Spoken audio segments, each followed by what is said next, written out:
आनंद गुरुपादाम्बुजन्मने सविलास महामोह ग्राहग्रासैककर्मणे तसमारम्भान् श्रीज्ञानराजमध्यमान् अस्मदाचार्यपर्यन्तान् वन्दे गुरुपरम्पराम् आदिनाथसमारम्भान् आदिनाथञ्च मत्सेन्द्रं गोरक्षं गहिनीं दधा निवृत्तिं ज्ञानदेवञ्च जोगं वन्दे मुहुर्मुहुः। श्री भगवान पांडुरंग परमात्मा, श्री ज्ञानोबराय, जगद्गुरु तुकोबराय, शांति ब्रह्म एकनाथ महाराज, आदि गुरु श्री शंकराचार्य इत्यादि सब संतों के अलौकिक अहेतु की अकारण करुण ऐसी कृपा से पंचदशी इस ग्रंथ का हम लोग विचार करने के लिए आरंभ कर चुके हैं। इस ग्रंथ में प्रथम श्लोक में मंगलाचरण किया। नमः श्री शंकरानंद गुरुपादाम्बुजन्मने सविलास महामोह ग्राह ग्रासैक कर्मणे। इसका अर्थ आप लोगों ने देखा है। मैं पूछने भी वाला हूँ, थोड़ा ही थोड़ा लूँगा प्रारंभ में। तो इसका अर्थ एक आप बताओ बस केवल। हाँ,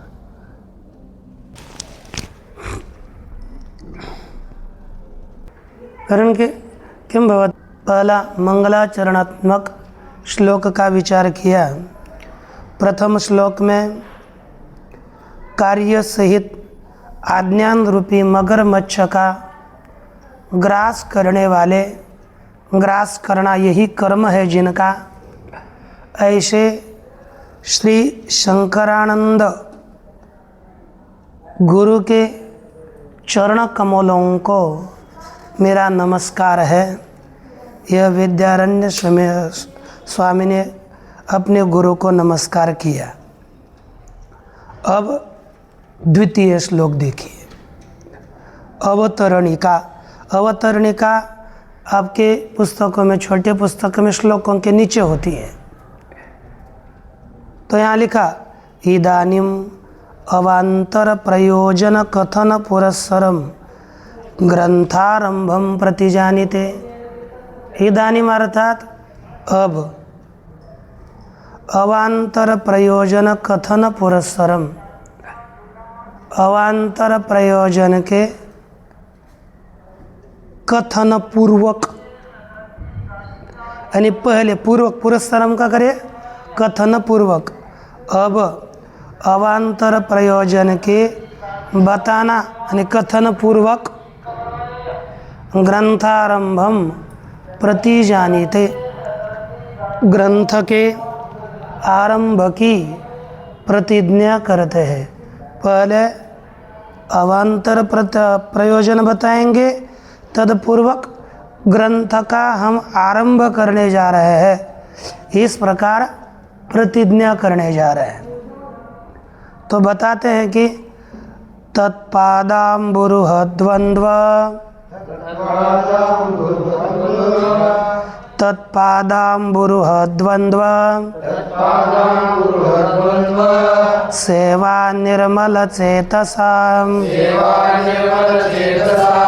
तत्पादाम्बुरुह द्वंद्व सेवा निर्मल चेतसाम,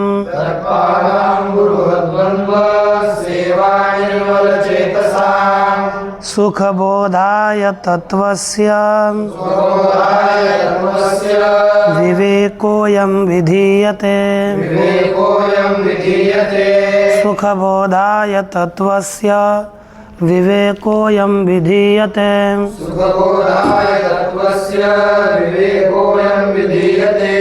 तत्पादाम्बुरुह द्वंद्व सेवा निर्मल चेतसाम सुखबोधाय तत्वस्य विवेकोऽयं विधीयते।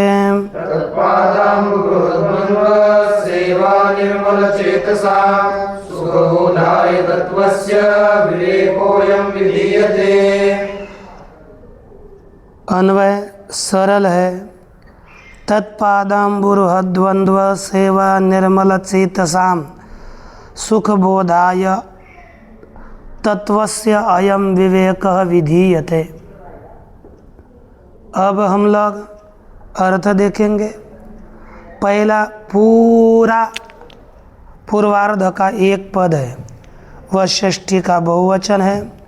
सुखबोधाय चतुर्थी का एक वचन, तत्वस्य षष्ठी का एक वचन, विवेक प्रथमा एक वचन, अस्मत् सर्वणाम नहीं, इदम सर्वणाम के पुल्लिंग के प्रथमा का एक वचन, अयम और विधीयते विपूर्वक धा धातु के कर्मणि प्रयोग में प्रलट लकार प्रथम पुरुष एक वचन है, विधीयते। तो देखिए अर्थ अब। तत्पादाम्बुरुहद्वन्द्व सेवा निर्मल चेतसाम। क्या हो गया? तत्पादाम्बुरुह, तत्पादाम्बुरुह अर्थात देखो तत्पाद, तत्पाद अर्थात श्री शंकरानंद गुरो हो। तत्पद से अर्थ श्री शंकरानंद गुरो हो। पाद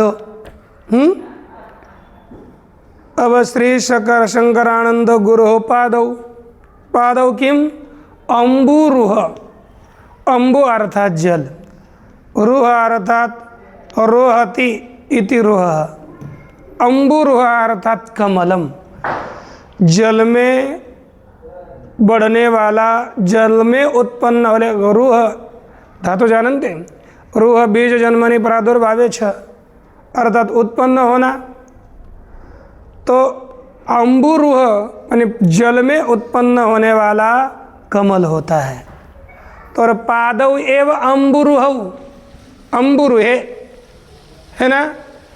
श्री शंकरानंद तथार्थात श्री शंकरानंद गुरो पादौ एव अम्बुरुहे, चरण अम्बुरुहे कमले। श्री गुरु श्री शंकरानंद गुरु के चरण चरण ही कमल है ना। श्री गुरु के धर्म आ गया कि नहीं? श्री शंकरानंद गुरु के आता यहाँ पर श्री गुरु के चरण ही कमल है। तयोः सेवा,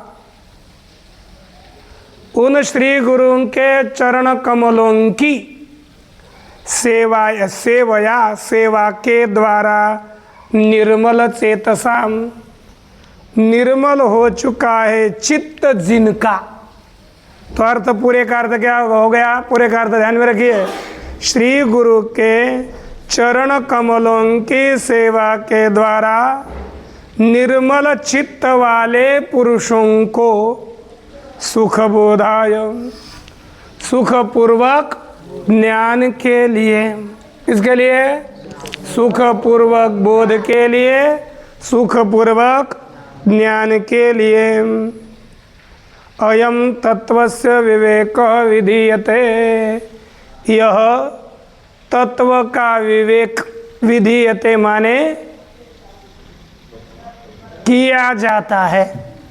यह तत्व का विवेक किया जाता है। सुख से बोध हो जाए इसलिए तत्व का विवेक किया जाएगा, पृथक्करण किया जाएगा। विपूर्वोधा करोत्यर्थ है, विपूर्वक धा धातु है उसका अर्थ करना। तो विधीयते अर्थात क्रियते, तत्वस्य विवेक क्रियते। यह पूरा श्लोक का अर्थ हुआ। समझ में आ गया ना? मैंने श्री गुरु के चरण कमलों के सेवा के द्वारा जिनका अंतकरण शुद्ध हुआ है उनको सुखपूर्वक तत्व ज्ञान होने के लिए तत्व का यह विवेक किया जाता है। अर्थ टीका। तत्पादेति तस्य गुरोः, तत्पाद है ना, तस्य तत्कार तस्य गुरोः पादौ एव अंबुरुहे, श्री गुरु के चरण कमल ही चरण ही कमल है। तयोर्द्वंद्वम, उन श्री गुरु के तयोर्द्वंद्वम माने उन दोनों का द्वंद्व है ना, माने लिखा ना अंबुरु अद्वंद्व चरण कमल द्वय, अर्थ हो गया तयोर्द्वंद्वम अर्थात चरण कमलों का द्वय, दो चरण कमल। तस्य सेवया, उनके सेवा के द्वारा, परिचर्यया, श्री गुरु के चरण कमल द्वय के सेवा के द्वारा, माने क्या करना है, सेवा कैसी, स्तुति नमस्कार इत्यादि लक्षणया, म्हणजे माने श्री गुरु के चरण कमलों की, श्री गुरु की स्तुति करना। इस स्तुति रूपी सेवा के द्वारा भी अंतकरण शुद्ध होती है। और कभी भी किसी के पास हम अपने गुरु की महती बताएंगे तो हमारे गुरु ऐसे है, हमारे गुरु का स्वभाव कैसा है, यानी प्रेम से उनकी स्तुति का कथन करना, उनकी स्तुति करना, इससे स्तुति से भी अंतकरण शुद्ध होता है। श्री गुरु के चरण कमलों को नमस्कार करना, इसके द्वारा भी अंतकरण शुद्ध होता है। आदि से अब अन्य बाकी सभी सेवा, चरण सेवा हो, अन्य श्री गुरु के संबंधी जितने भी हो, बाकी सभी इस आदि पद से अन्यों की सेवा लेनी है। उस सेवा से लक्षणया से, लक्षण माने इस स्वरूप की सेवा से, निर्मलम, निर्मल अर्थात क्या हो गया, रागादि रहितम चेतो अंतकरणम ऐशाम, निर्मल अर्थात राग, आसक्ति, काम, क्रोध, लोभ इत्यादियों से रहित हो चुका है। चेत चित्त अंतकरण जिनका, ते वे पुरुष, तो क्या होगा, तत्पादाम्बुरद्वंद्व सेवा निर्मल चेताहा, चेतसः, चेत सह बहुवचन होगा और षष्ठी का बहुवचन तेषाम, तत्पादाम्बुरद्वंद्व सेवा निर्मल चेतसा। देखो यदि आपको समास करना, आप तो पढ़े हो आप, तो समास प्रकरण अच्छा होना चाहिए। तत्पादौ अत्र षष्ठी तत्पुरुष समास, तस्य पादौ इति तत्पादौ, ठीक हो गया, तत्पादौ षष्ठी तत्पुरुष समास। बाद में अंबुरुह, अंबुरुहौ, दो अंबुरु है, दो कमल, तो क्या हो गया, तत्पादौ एव अंबुरुहौ इति तत्पादाम्बुरुहौ, ये हमने कर्मधारय समास हो गया। पहला तस्य पादौ तत्पादौ षष्ठी तत्पुरुष, तत्पादौ एव अंबुरुहौ इति तत्पादाम्बुरुहौ, ये क्या हो गया, कर्मधारय। तत्पादाम्बुरुहयोः द्वंद्वम इति तत्पादाम्बुरुहद्वंद्वम षष्ठी तत्पुरुष समास हो गया कि नहीं, ये ध्यान में रखिए। ये ऐसा होगा ना, अपने के लिए भी ध्यान में रखने के लिए ग्रंथ स्पष्ट हो जाता है। तो तत्पादाम्बुरुहद्वंद्वम इतना हो गया, षष्ठी तत्पुरुष समास, कर्मधारय समास, पुनः षष्ठी तत्पुरुष समास। अब तत्पादाम्बुरुह द्वंद्वस्य क्या लिखा, सेवा, षष्ठी तत्पुरुष समास, द्वंद्व का सेवा के साथ भी षष्ठी तत्पुरुष समास। अनि तत्पादाम्बुरुह द्वंद्व सेवया, है ना, निर्मलानी, अब आगे करना है ना, तृतीय तत्पुरुष समास, निर्मलानी चेतांसी, इतना करना है, बहुव्रीहि समास है। अब तत्पादाम्बुरुहद्वन्द्व सेवया निर्मलानि चेतांसी एशान्ते तत्पादाम्बुरुहद्वन्द्व सेवा निर्मल चेतसः। तृतीय बहुव्रीहि समास, अंतिम का क्या हो गया? बहुव्रीहि समास है ना, व्यधिकरण बहुव्रीहि समास। इसमें तत्पादाम्बुरुहद्वन्द्व सेवया या तृतीय हो गई और आगे की प्रथमा प्रथमा हो गई। तो व्यधिकरण पद बहुव्रीहि समास है, तो उसके षष्ठी का बहुवचन हो गया तत्पादाम्बुरुहद्वन्द्व सेवा निर्मल चेतसाम। सरल सरल अर्थ हो गया। श्री गुरु के चरण कमल द्वय के सेवा के द्वारा निर्मल हो चुका है अंतकरण जिनका, उनको सुख बोधाय। इसका अर्थ देखिए आगे है ना, सुख बोधाय अर्थात अनायासेन तत्वज्ञानोत्पादनाय। जो मूल होता है ना, उसके ऊपर आप कुछ अलग करिए, डार्क करके रखिए कि इस पद का ये अर्थ है, इस पद का ये अर्थ है, ठीक है नहीं? लेकिन पेंसिल से पेन से मत करिए, खराब हो जाता है पुस्तक। देखिए सुख बोधाय अर्थात अनायासेन बोधाय, अनायास अर्थात प्रयास के बिना तत्वज्ञान के उत्पत्ति के लिए, तत्वज्ञानोत्पादनाय।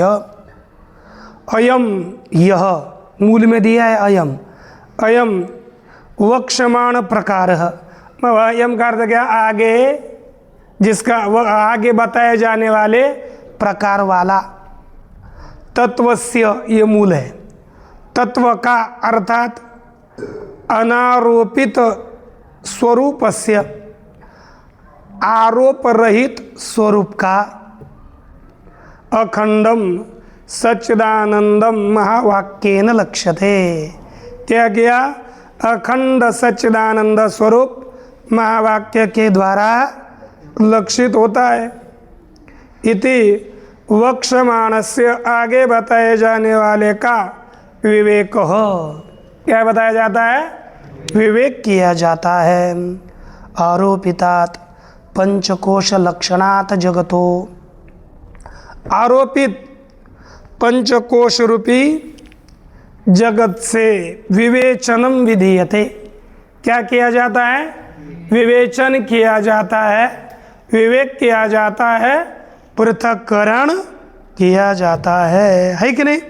जगत से माने आरोपित पंचकोश रूपी जगत से तत्व का, तत्व कौन है भाई? ब्रह्म तत्व। अखंडम सच्चिदानंदम, इस वाक्य के द्वारा आगे बताए जाने वाला ब्रह्म माने इस आरोपित पंचकोश रूपी जगत से ब्रह्म रूपी तत्व का पृथक्करण किया जाता है, ब्रह्म को अलग किया जाता है। ओके ना? इस तरह से 2 श्लोकों का विचार हुआ। अब देखिए आगे तीसरे श्लोक की अवतरणिका।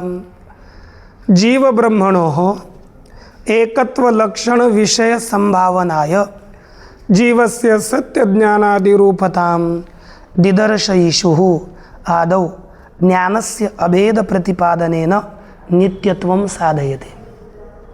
क्या करते हैं?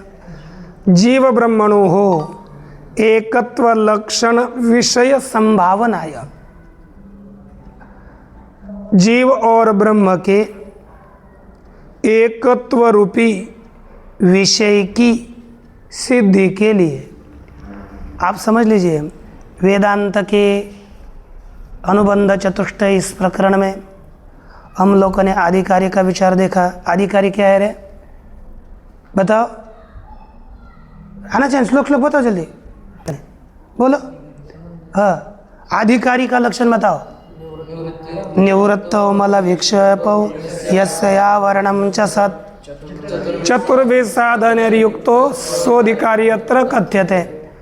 यानी जिसके मल और विक्षेप 2 दोष निवृत्त हो चुके हैं, आवरण बाकी है और 4 साधनों से युक्त है, वह अधिकारी है। यह अधिकारी दूसरा जाकर के विषय किया। विषय क्या बताया था?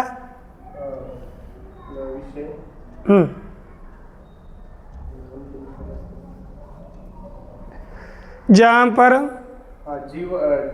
जीवस्य ब्रह्मणि यत् मानतर्केन साध्यते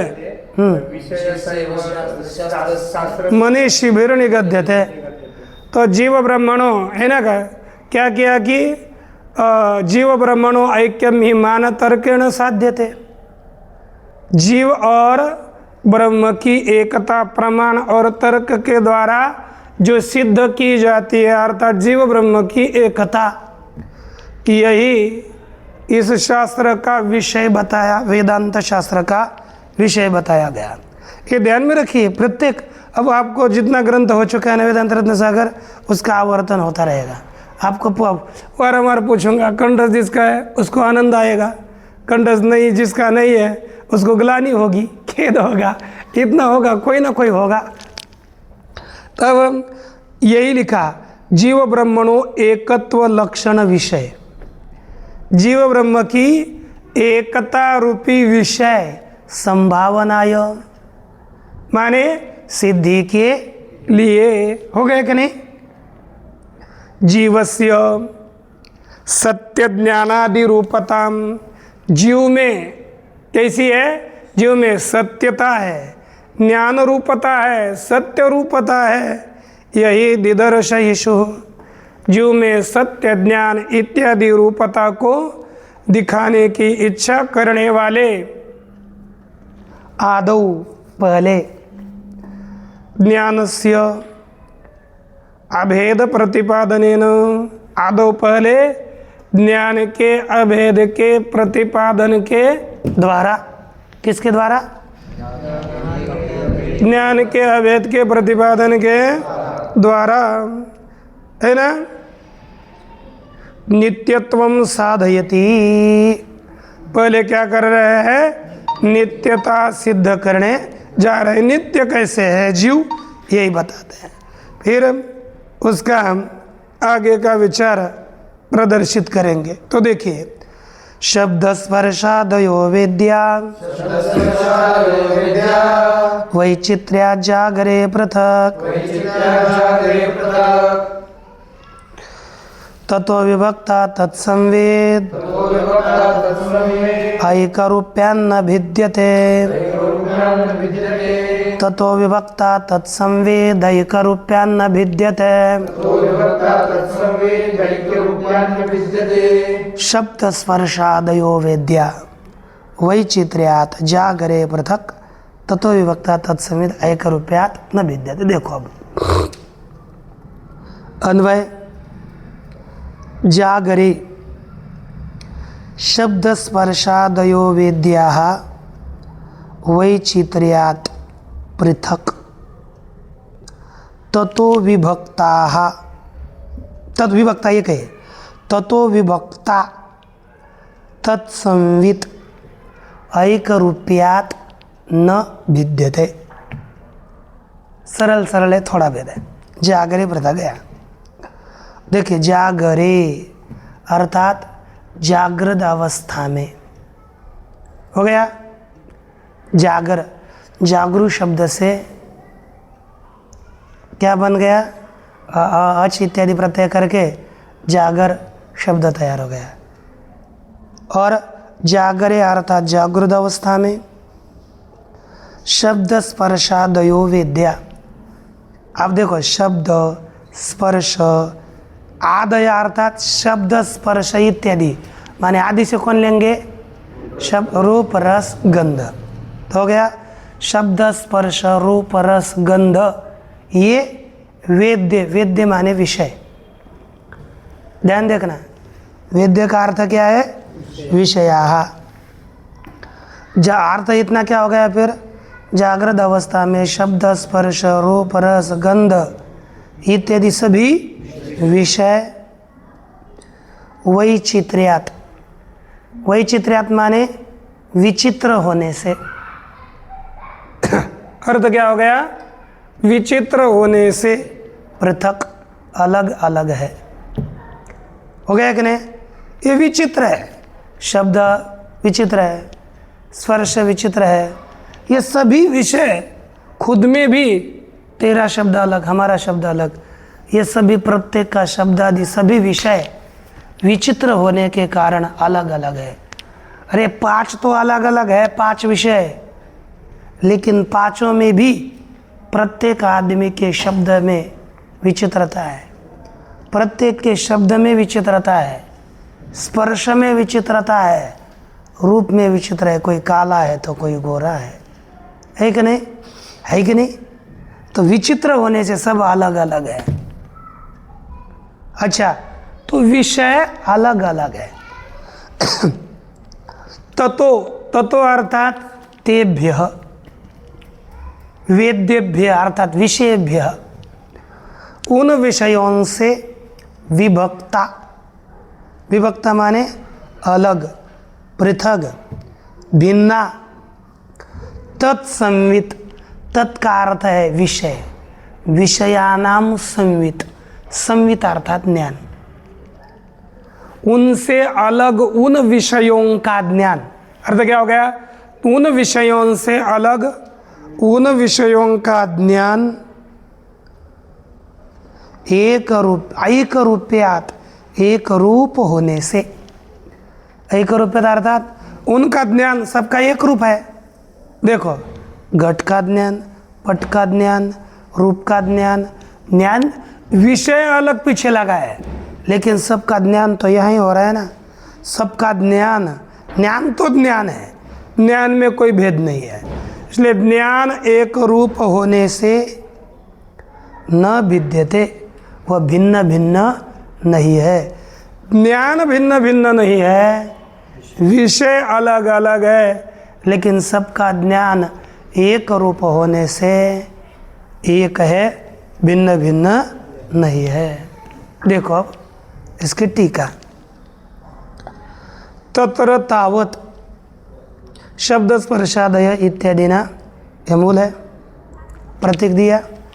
तत्र तावत विस्पष्ट व्यवहारवती जागरे ज्ञानस्य अभेदम साधयति। उसमें पहले स्पष्ट व्यवहार वाले जागृत अवस्था में ज्ञान का अभेद सिद्ध करते हैं कि ज्ञान एक है, विषय अलग अलग है। कैसे? जागरे, महाराज जागृत की लक्षण बताओ ना, क्या है?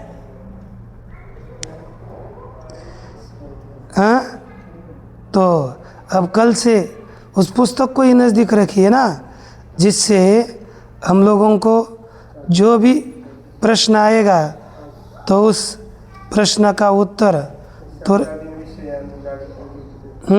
हाँ वही क्या है?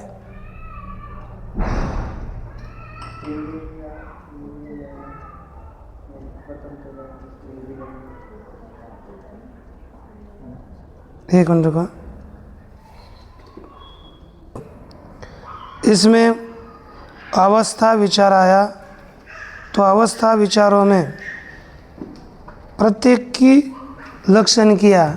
इंद्रियर जायते यत्र देवतानुग्रहान्वितैः शब्दादि विषयम ज्ञानम तज्जागरितम उच्यते। देवताओं के अनुग्रहों से युक्त इंद्रियों के द्वारा जिस अवस्था में शब्दादि विषयक ज्ञान उत्पन्न होता है उसे जागरित कहा जाता है, जागृत अवस्था कहते हैं। तो ये लिखा जागरे अर्थात इंद्रिय ही अर्थोपलब्धिर जागरितम उच्यते। इंद्रियों के द्वारा अर्थ की उपलब्धि, अर्थ का विषय का ज्ञान जिसमें होता है उसे जागृत कहते हैं, जागृत कहते हैं। इति उक्त लक्षणे अवस्था विशेषे, ऐसे बताए हुए लक्षण वाले अवस्था विशेष में वेद्या संविद विषय भूता, ज्ञान के विषय रूप शब्द स्पर्शादय, शब्द स्पर्श इत्यादि विषय आकाशादि गुणत्वेन प्रसिद्धा। किस रूप से प्रसिद्ध है? आकाश इत्यादि के गुण रूप से प्रसिद्ध। तद आधारत्वेन प्रसिद्धा, आकाशादि, एक आकाशादि के गुण रूप से प्रसिद्ध कौन हो गए विषय? शब्द स्पर्श इत्यादि। और शब्द स्पर्श इत्यादि के आधार रूप से प्रसिद्ध कौन है? आकाश इत्यादि। तद आधारत्वेन, अर्थात शब्द स्पर्श इत्यादि के आधार रूप से प्रसिद्ध कौन? आकाशदय। वैचित्र्यात्, ये विचित्र होने से परस्परम, परस्पर में गवाश्वादिवत है ना, वैलक्षण्योपेतत्वात्, जैसे गाय में गोत्व है और अश्व में अश्वत्व है, तो गवाश्व, गो, अश्व इत्यादि की तरह वैलक्षण्य से युक्त होने के कारण पृथक परस्परम भिद्यन्ते, पृथक है परस्पर में सभी विषय। शब्द स्पर्श रूप रस से अलग है, आकाश आदि भी सभी अलग अलग है। ततः, ततः अर्थात ततः मूल में है, अर्थात तेभ्य, उनसे, उन विषयों से विभक्ता मूल में है, अलग। बुद्धिया विवेचिता, बुद्धि से अलग करी हुई। तत्संवित, उन विषयों का ज्ञान। लिखा तेषाम शब्दादीनाम संवित अर्थात ज्ञानम, उन शब्द इत्यादियों का ज्ञान। ऐकरूप्यात, ऐकरूप्यात माने समझ में आ रहा है ना, देख रहे हो ना, एक रूप होने से। संवित, संवित इति एकाकारेण अवभासमानत्वात्। आप बोलोगे अरे इसके ये घट ज्ञान पट ज्ञान तो अलग अलग है ना, लेकिन ज्ञान ज्ञान में उसको ज्ञान ही कहेंगे ना, क्या और दूसरा कहेंगे? शब्द को शब्द कहेंगे, रूप को शब्द कहेंगे क्या? नहीं, वैसे ही ज्ञान को ज्ञान कहेंगे। इसलिए संवित, संवित अर्थात ज्ञान ज्ञान, इस प्रकार एकाकारेण, एक आकार से, अवभासमानत्वात् प्रतीत होने वाला होने से। गगनम इव न भिद्यते, जैसे आकाश भेद को प्राप्त नहीं होता, जैसे घटाकाश मठाकाश कुछ भी हो जाए, उपाधि के भेद से यदि भिन्न हम व्यवहार करेंगे तो आकाश आकाश रूप से वह भिन्न नहीं है, उसी तरह यह भेद को प्राप्त नहीं होता। अब ये पूरा विषय हो गया, श्लोक का अर्थ हो गया। श्लोक के अर्थ के बाद अब आपको अनुमान तो आना चाहिए, तो इसलिए तो पढ़ाया था। अत्र अयम प्रयोग, यहाँ पर इसके ज्ञान के अभेद के विषय में यह अनुमान का प्रयोग किया गया। अनुमान दिया क्या है? विवादाध्यासिता संवित स्वाभाविक भेद शून्य उपाधिम परामर्शम अंतरेण अविभाव्यमान भेदत्वात् गगनवत शब्द संवित स्पर्श संवित। अच्छा, ये अलग अलग दो अनुमान दिए गए हैं। इन अनुमानों का विचार हम करेंगे कल, क्योंकि अनुमान समझ में आना चाहिए ना, फिर समझाने के लिए थोड़ा अवकाश चाहिए। ओम पूर्णमदः पूर्णमिदं पूर्णात् पूर्णमुदच्यते।